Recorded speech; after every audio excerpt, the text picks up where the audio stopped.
हाच प्रश्न हे जेव्हा सुरुवात झाली होती त्यावेळी हे दोन बंधू एकत्र आणलं असं याचं क्रेडिट देखील तुम्हाला दिलं होतं. दोन शत्रू पुढे उभा राहिले कसं वाटतंय का कुटुंब जोडल्याचा आनंद आहे? असं आहे की ते एकत्रित आले याचा मला आनंदच आहे.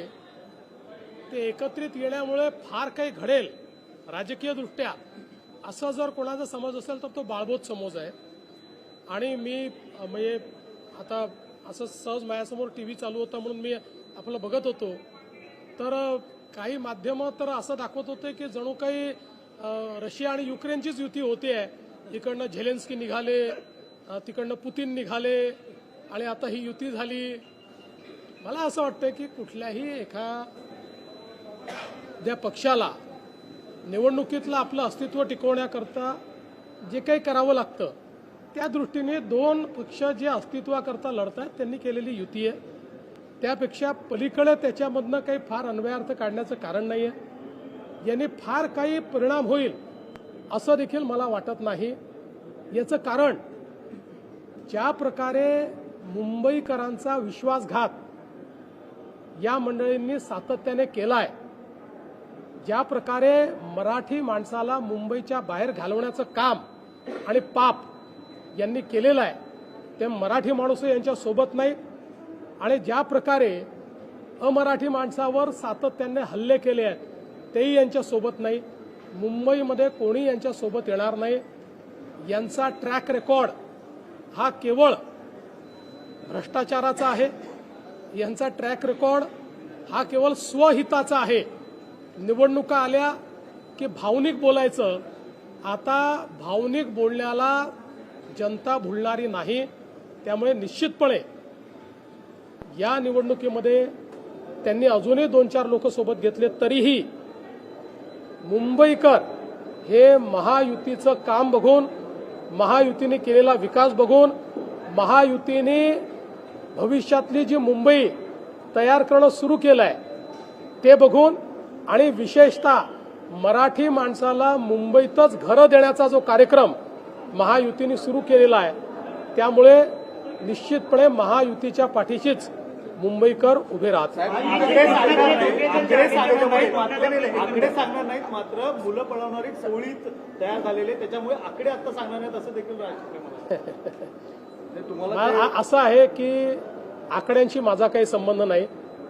त्यामुळे त्यांच्या मनात काय आकडे आहेत, ते कुठे आकडे लावतायत, मला त्याच्यात इंटरेस्टही नाही. एवढंच आहे की म्हणजे ज्या प्रकारे ही पत्रकार परिषद झाली त्याच्या पाठीशी जो हाईप तयार केला होता खोदा पहाड और चुहा भी नहीं निकला. तुम्ही दिला होता कटंगे आणि बटंगेचा नारा तोच त्यांनी आता घेत आहेत आणि त्यांचा असा दावा आहे की तो मराठी माणसावर ही परिस्थिती आली मुंबई तोडण्यासाठी. पुन्हा एकदा सांगतो, त्यांनी लक्षात घेतलं पाहिजे ते म्हणजे मुंबई नाही, ते म्हणजे मराठी नाही, ते म्हणजे सर्व काही आहे. हा जो काही त्यांचा गर्व आहे, हा जो काही दुराभिमान आहे, या दुराभिमानामुळेच मुंबईकर त्यांच्यापासून दूर गेले. कारण मुंबईकरांना सेवेकरी हवे आहेत.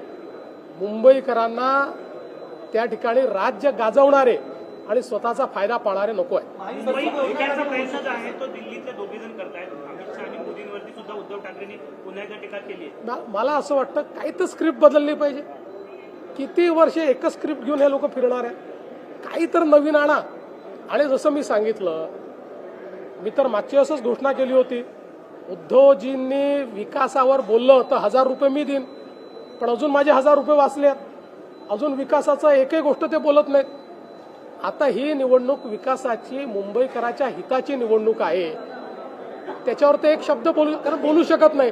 त्यांना 25 वर्षाचा हिशोब द्यावा लागेल, मिठी नदीतला हिशोब द्यावा लागेल, मराठी माणसाच्या घराचा हिशोब द्यावा लागेल. देऊ नाही शकत. सर, संपलेल्या पक्षावर आम्ही कधी बोलणार नाही, संपलेल्या पक्षावर आम्ही बोलणार नाही असं म्हणणाऱ्यांना आता त्याच पक्षासोबत युती करावी लागली.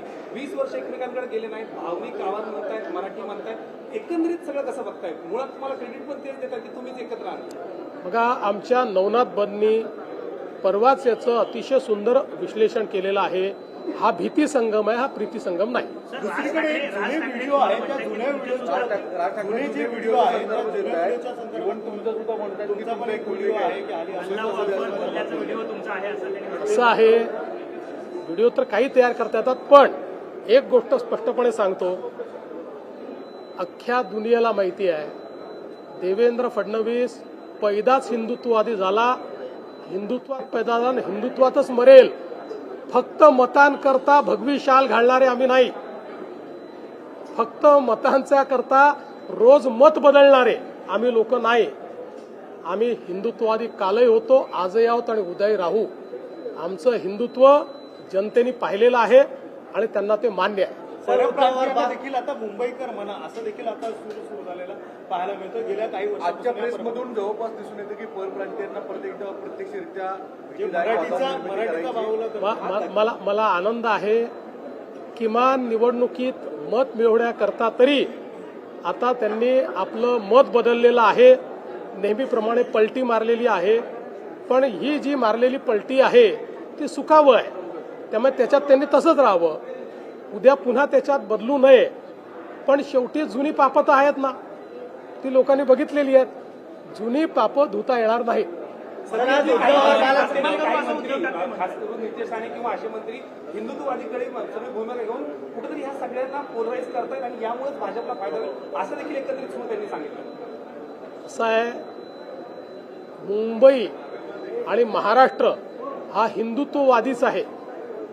जे जे लोक हिंदुत्ववादापासनं फारकत घेतील, जे जे लोक त्या ठिकाणी लांगुल चालन करतील, त्यांची काय अवस्था होते हे विधानसभेच्या निवडणुकीत त्यांनी बघितलेलं आहे. आम्ही हिंदुत्ववादी होतो आणि आहोत, आम्ही संकुचित नाही आहोत.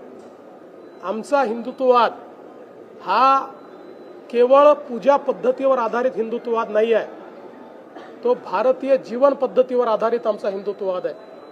या भारतीय जीवन पद्धतीला स्वीकारणारा, भारतीय समाजाची, हिंदू समाजाची जी मानकं आहेत त्यांना जो मानतो, प्रभू श्रीराम हे केवळ देव नाहीत, हे आमच्या संस्कृतीचं मानक आहे.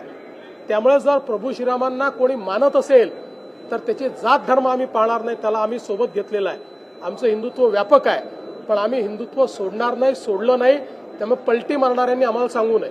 राज और उद्धव एक साथ आए हैं और ये कह रहे हैं कि बीएमसी में होणार आहे, घोषणा होणार आहे कारण मुंबई आणि महाराष्ट्र आणि मुळात त्याची आकडेवारी क्लिअर येणार आहे का? आमची युती अंतिम टप्प्यात आहे, लवकरच आम्ही त्याची घोषणा करू. राज और उद्धव एक साथ आए हैं और कह रहे हैं कि बीएमसी में इस बार वो इतिहास बनाएंगे. किस तरह से देखते हैं आप? देखिए, हाइप तो ऐसे क्रिएट की जा रही है मानो रशिया और यूक्रेन ही साथ में आ गया और ज़ेलेंस्की और पुतिन बात कर रहे हैं.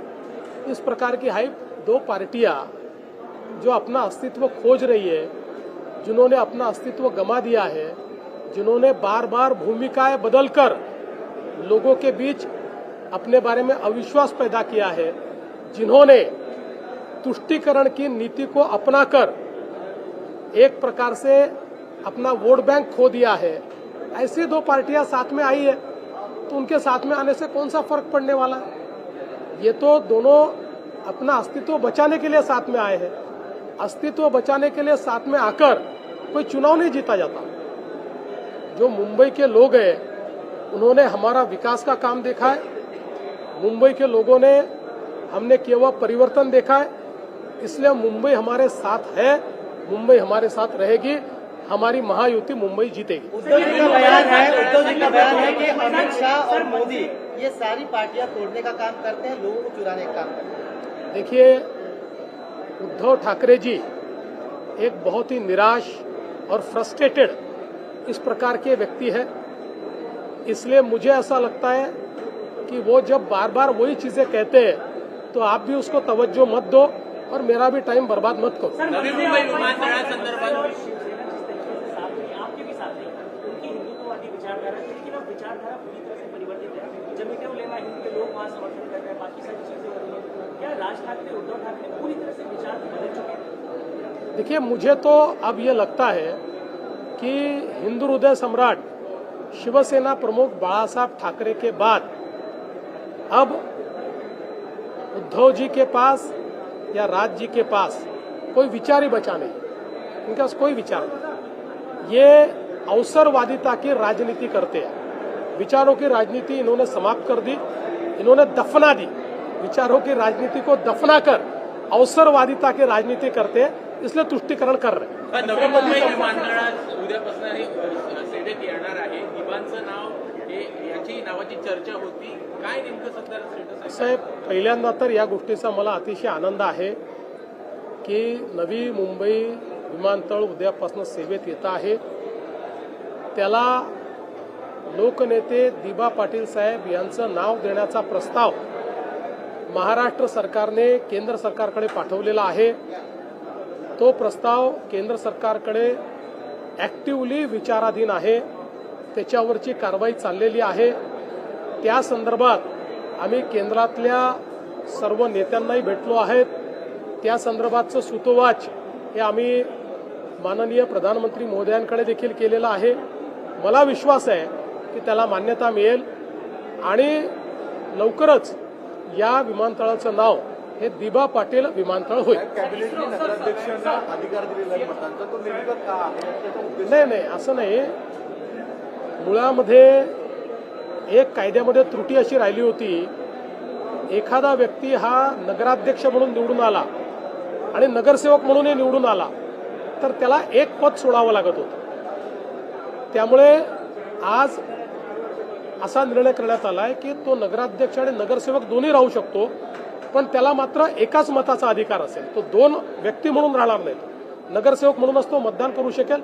अर्थातच समजा समसमान मतं आले तर कास्टिंग वोट हे अध्यक्षालाच असतं, त्यामुळे त्याला एका मताचा अधिकार असेल एवढंच सांगितलं। तर छत्रपती संभाजीनगरमध्ये रशीद मामूनला घेतल्यामुळे कुठेतरी एक राजकारण पाहायला मिळतं, कारण की ज्या पद्धतीने पाकिस्तानच्या घोषणा वगैरे सगळ्या झाल्या घडघड घडवली होती आणि आता त्याला पक्षात घेतलं, म्हणून तर आमच्या अमित साटमनी सांगितलं मामूनच्या पार्टी आहेत म्हणून। सर, इसरो के ऊपर